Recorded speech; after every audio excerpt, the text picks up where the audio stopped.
Hi மக்களே, welcome to Priya tax. இன்னைக்கு நம்ம வீடியோவில் எதை பற்றி பேச போகிறோம்னா, ரொம்பவே முக்கியமான நம்ம வாழ்க்கையில் ரொம்பவே அவசியமான ஒரு விஷயத்தை பற்றி தாங்க பேச போகிறோம். அதுதான் தண்ணீர். நம்ம உடலில் தண்ணீர் எவ்வளோ முக்கியம்னு சொல்லணும்னா, நம்ம உடம்பு கிட்டத்தட்ட 60%க்கு மேலே தண்ணீரால் தாங்க ஆனது. மூளை, இதயம், நுரையீரல், கல்லீரல், சிறுநீரகம் எல்லாத்துலேயுமே தண்ணீர் ரொம்ப பெரிய பங்காற்றுது. தண்ணீர் இல்லாமல் நம்ம உயிர் ஒரு நிமிஷம் கூட இயங்க முடியாது. ஆனால் நம்மள பல பேர் தண்ணீரை அவ்வளோ முக்கியமாக எடுத்துக்கொள்றது இல்லைங்க. நீரை குடிக்கணும் அப்படின்னு நினச்சாலும் எவ்வளோ குடிக்கணும், எப்போ குடிக்கணும் அப்படின்றது யாருக்குமே பெருசாக தெரியறதில்ல.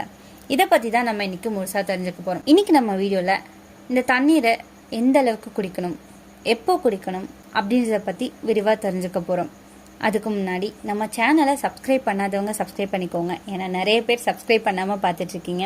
இந்த மாதிரியான ஹெல்த் கண்டென்ட் உங்களுக்கு தெரியணும்னா சப்ஸ்கிரைப் பண்ணாதான் ரெகுலராக நம்ம வீடியோவை நீங்கள் பார்க்க முடியும். மறக்காமல் பக்கத்தில் இருக்க பெல் ஐக்கானை ப்ரெஸ் பண்ணிக்கோங்க. வாங்க வீடியோக்குள்ளே போகலாம்.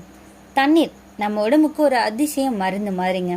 உடல் வெப்பநிலையை கட்டுப்படுத்துது, நம்மளோட வியர்வை மூலமாக உடலை குளிர செய்யுது, செரிமானத்தை நன்றாக நடக்க உதவியாக இருக்கு. உடம்பு செறிந்து சக்தியாக மாற தண்ணீர் ரொம்பவே தேவையாக இருக்குங்க. விஷ வஸ்துக்களை வெளியேற்றுது. சிறுநீர் மூலமாக நம்ம உடம்புல இருந்து குப்பைகளை வெளியேற்றும்.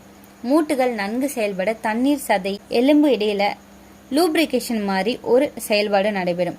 அது சரி செய்ய இந்த தண்ணீர் உதவியா இருக்கு. தோல் பளபளப்பா இளமையா இருக்க தண்ணீர் அவசியமான ஒண்ணுங்க. நம்ம உடம்பு ஒரே ஒரு நாள் கூட தண்ணீர் இல்லாம இருக்க முடியாது. அப்படி இருந்தோம் அப்படின்னா உடனே சோர்வு, தலைவலி, உலர்ந்த தோல், கவனக்குறைவு எல்லாமே வர ஆரம்பிக்கும்.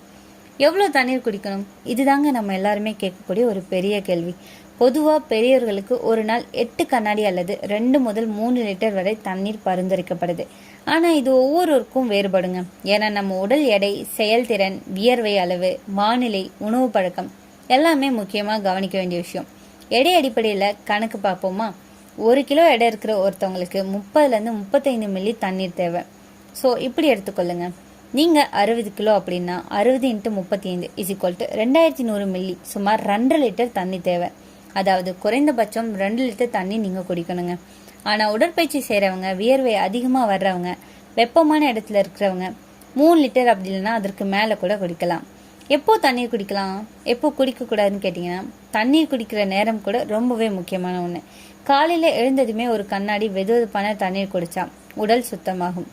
உணவுக்கு 30 நிமிஷம் முன்னாடி குடித்தா செரிமானம் நல்லா நடக்கும். உணவுக்கு பிறகு 1 மணி நேரம் கழிச்சு குடிக்கலாம். உடலுக்கு சுமை இல்லாமல் ஜீரணமடையும். உணவு சாப்பிடும்போது அதிக தண்ணீர் குடிக்கக்கூடாது. அது செரிமான நீரின் வலிமையை குறைக்குங்க. அதிக குளிர்ந்த தண்ணீரை தவிர்க்கணும். அது நுரையீரல், தொண்டைக்கு பாதிப்பை தரலாம். தண்ணீர் குறையிறதால என்னென்ன நமக்கு நடக்கும்? அதாவது டீஹைட்ரேஷன் பிரச்சனைனால தண்ணீர் குறைவா இருக்கும்போது உடல் தானா சிக்னல் கொடுக்குங்க. வாயில உலர்வு, சிறுநீரின் நிறம் கருப்பாக மாறுதல், தலைவலி, மயக்கம், சோர்வு, உலர்ந்த தோல், கவனக்குறைவு இப்படி எந்த அறிகுறி வந்தாலுமே உடனே தண்ணீர் குடிக்கணும். நீரிழிப்பு நீண்ட காலமாக இருந்தால் சிறுநீரக கற்கள், மலச்சிக்கல், தோல் பிரச்சனை, கூடவே இதய நோய்களுக்கும் காரணமாக மாறலாம். இன்னைக்கு நம்ம தண்ணீர் எங்கிருந்து வந்தாலுமே அது குடிப்பதற்கு பாதுகாப்பாக இருக்கணும். RO வாட்டர் சுத்தமானது, ஆனால் சில நல்ல உப்புகளை நீக்கிவிடும். மினரல் வாட்டர் ஆரோக்கியமானது, ஆனால் விலை அதிகமாக இருக்கும். பாயில்டு வாட்டர் வீட்லேயே சுத்தமாக்கி குடிக்கலாம். காப்பர் வெசல் வாட்டர் பழங்கால முறைங்க.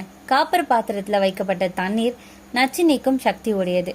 அதிக குளிர்ந்த தண்ணீரை விட வெதுவெதுப்பான தண்ணீர் சிறந்ததுங்க. இது உடலுக்கு எளிதாக உறிஞ்சப்படும். சிலருக்கு தண்ணீர் தேவைகள் வேறுபடும். கர்ப்பிணி பெண்கள் 3 லிட்டர் வரை தேவைன்னு சொல்லப்படுது. வயதானவங்க தாகம் உணர்வதில்லை, அதனால நியாயமாக குடிக்கணும். விளையாட்டு வீரர்கள் வியர்வை அதிகமாக வர்றதால எலக்ட்ரோலைட் சேர்த்து தண்ணீரை குடிக்கணும். சூடான காலநிலையில் தினமும் 3லேருந்து 4 லிட்டர் வரை தண்ணி தேவைங்க. சிறுநீரக நோய் உள்ளவங்க மருத்துவ ஆலோசனையோட மட்டுமே அளவை தீர்மானிக்கணும். அவங்க இஷ்டத்துக்கு தீர்மானிக்க கூடாது. தண்ணீரோட சேர்த்துக்கொள்ள வேண்டிய ஆரோக்கிய பானங்கள் என்ன தெரியுமா? நம்ம தண்ணீரை நவீனமாக்கலாம். லெமன் வாட்டர், இது வைட்டமின் C டீடாக்ஸ் பானம்னு சொல்லப்படுது. அடுத்தது குக்கும்பர் மின்ட் வாட்டர், குளிர்ச்சியை தருது. ஜீரா வாட்டர், ஃபெனோக்ரிக் வாட்டர், துளசி வாட்டர், அதாவது சீரக தண்ணீர், வெந்தய தண்ணீர், துளசி தண்ணீர், இது இயற்கை மருந்துகள்னு சொல்லப்படுது. டெண்டர் கோக்னர் வாட்டர், அதாவது இளநீர், இயற்கை எலக்ட்ரோலைட்டா இது பயன்படுத்தப்படுது. ஆனால் சோடா, கார்பனேட் பானம், பாட்டில்களில் விற்கப்படுற ஜூஸ் இது தண்ணீர் இல்லைங்க. உடல் தாகத்தை தீர்க்காது, சர்க்கரை அளவை மட்டுமே அதிகப்படுத்தும். தண்ணீர் நம்ம மனநிலையும் பாதிக்கும். நீரிழப்பு இருந்தால் மூளை செயல்பாடு குறையும். கவனம், நினைவுத்திறன், சிந்தனை எல்லாமே பாதிக்கப்படும்.